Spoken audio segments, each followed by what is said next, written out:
안녕하십니까. 맨눈으로 세상의 흐름을 읽어드리는 Y타임 정세 분석의 추복일입니다.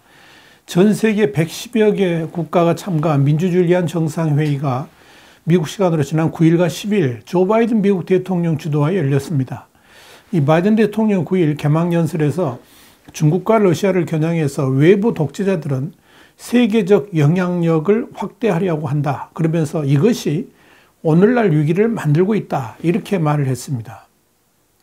바이든 대통령은 또 민주주의는 우연히 얻어지지 않는다 그러면서 최근 보고서에 따르면 미국을 포함해서 민주국가의 절반이 최근 10년간 민주주의에서 후퇴했다라고 말을 했습니다. 이어서 이는 한층 복잡하고 공동의 노력을 필요로 하는 전 세계적 도전과 맞물려서 악화되고 있다 이렇게 말을 했습니다. 그러면서 바이든 대통령은 이 민주진영의 세계적 공동체로서 우리는 우리를 하나로 통합하는 가치를 옹호해야 된다 그러면서 우리는 정의와 법치, 의사의 표현과 집회, 언론과 종교의 자유, 모든 개인의 인권 존중을 수호해야 된다 이렇게 강조를 했습니다. 바이든 대통령은 특히 간디와 만델라 같은 지도자들을 언급하면서 민주주의는 상태가 아니라 행동이다 이렇게 말을 했습니다. 그러면서 우리 개별 국가가 모든 정답을 갖고 있지 않더라도 우리의 공유된 헌신이 민주주의를 강화하고 독재를 물리친다 이렇게 말을 했습니다. 바이든 대통령은 또 10일 폐막 연설에서는 미국의 민주주의를 강화하겠다고 약속을 했고 다른 나라 정상들에게는 공약을 얼마나 실천했는지 내년 정상회의에서 밝히길 바란다 이렇게 말을 했습니다.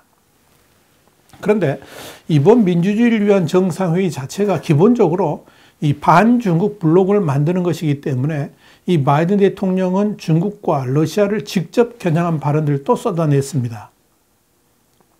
우선 이번 민주주의를 위한 정상회의의 핵심 의제를 이 권위주의에 대한 방어, 부패 척결, 인권 존중의 증진으로 잡았다는 점도 미국의 의도가 뭔지 확실하게 말을 해주는 겁니다.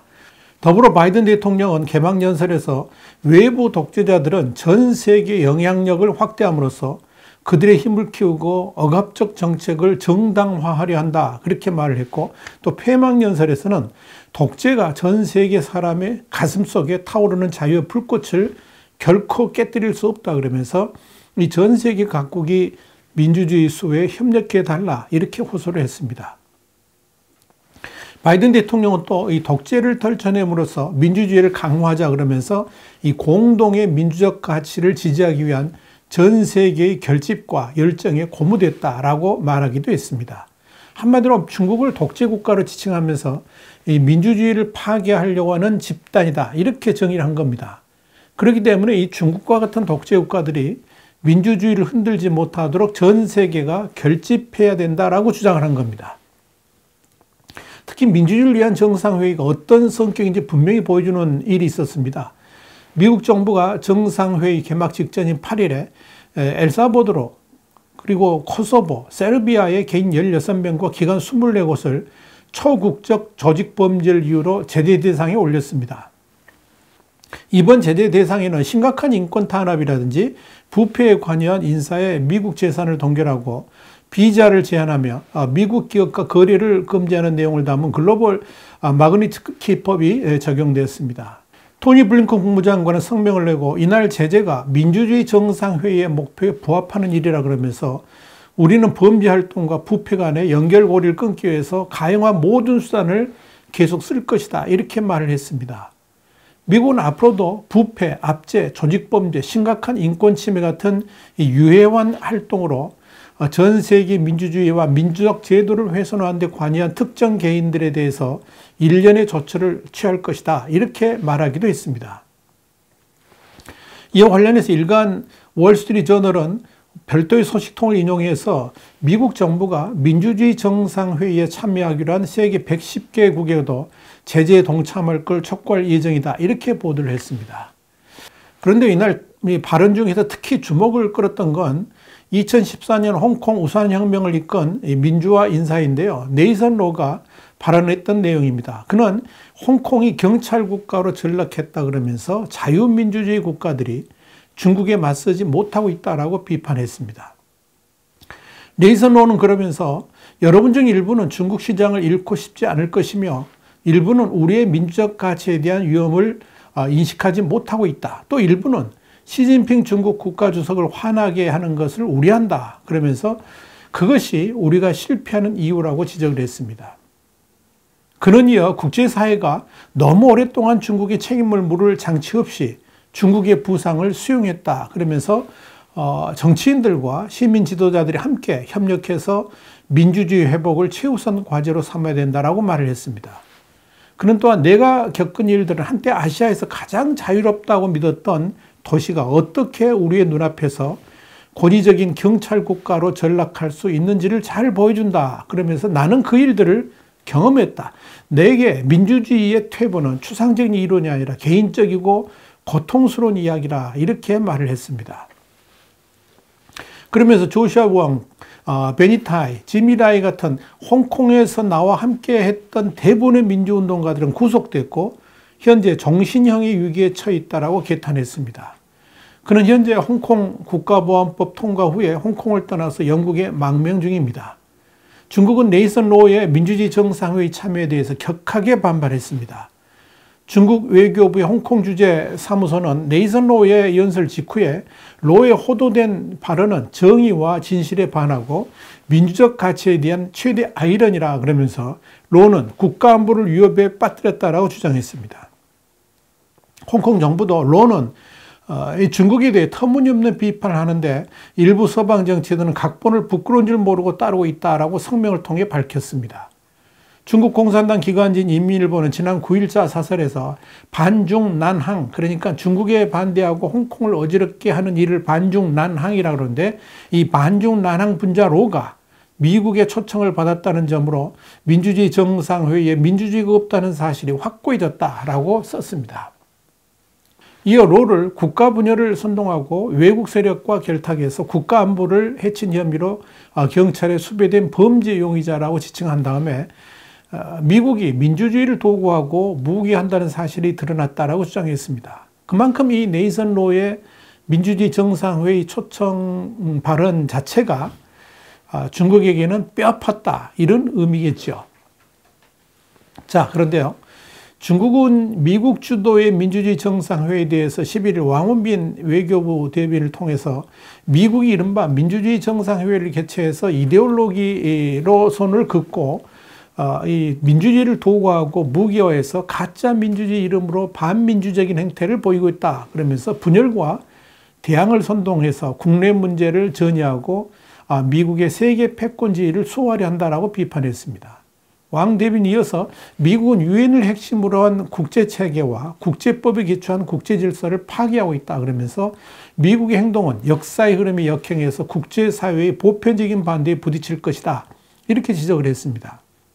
왕 대변인은 민주주의는 전 인류 공통의 가치로서 각국 국민의 권리이지 소수 국가의 전유물은 아니다 그러면서 한 나라가 민주주의인지 아닌지는 그 국가 사람들이 판단해야지 외부의 소수 사람이 말하면 안 된다라고 강조를 했습니다.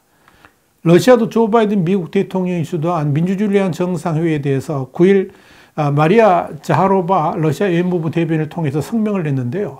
미국의 이익을 위해서 일하기 위해 가능한 많은 국가들을 참여시키는 새로운 게임이라 그러면서 미국이 민주주의라는 용어를 악용하며 우리의 그들의 전선을 긋고 있다라고 비판했습니다. 그는 이어서 분명한 것은 미국이 현 행정부가 우리 대 그들로 이루어진 더 넓은 연합체를 만들려고 하고 있다는 것이라 그러면서 우리가 반복해서 지적한 것 같이 이 정책은 국제적인 문제에서 새로운 구분선을 만든다라고 맹비난했습니다. 북한도 10일 민주주의 정상회의를 주도한 미국을 향해서 민주주의를 위한 회의를 소집할 아무런 명분도 초보적인 자격도 없다라고 비난했습니다.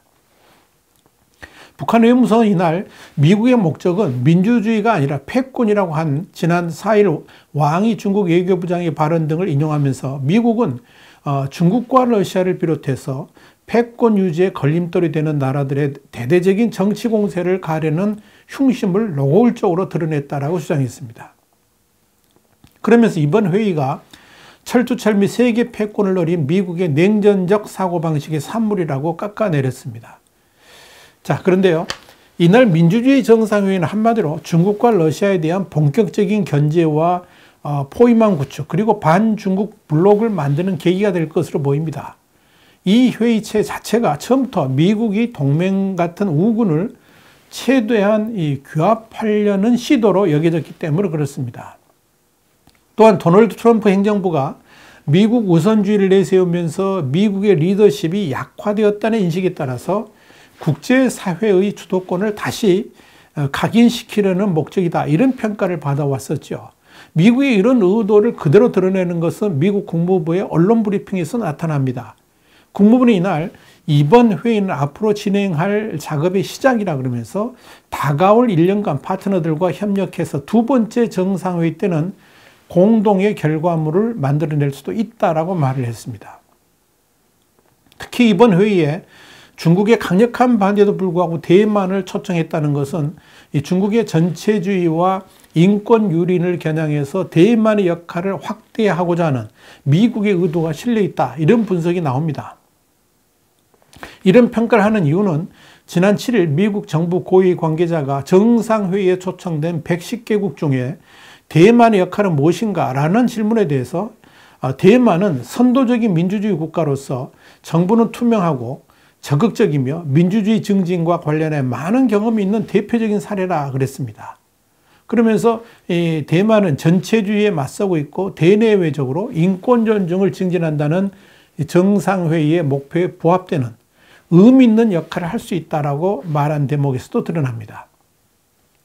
이와 관련해 가지고 대만의 집권민진당 소속인데 왕팅이 입법위원은 VOA하고 인터뷰에서 대만의 정상회의 초청은 대만은 미국의 긴밀한 동맹이고 국가로 인정돼야 한다는 분명한 신호를 중국에 보낸 것이다.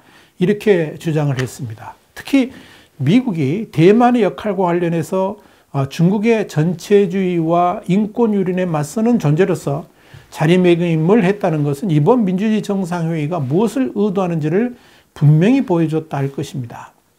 한편 뉴욕타임스는 지난 6일 이번 민주주의 정상회의는 자유민주주의의 결집을 통해서 민주주의를 파괴하려는 중국과 러시아 등의 위협에 대응하기 위한 것이라 그러면서 보편적 인권의 수호를 위해서 100여 개국이 한자리에 모인 것이다.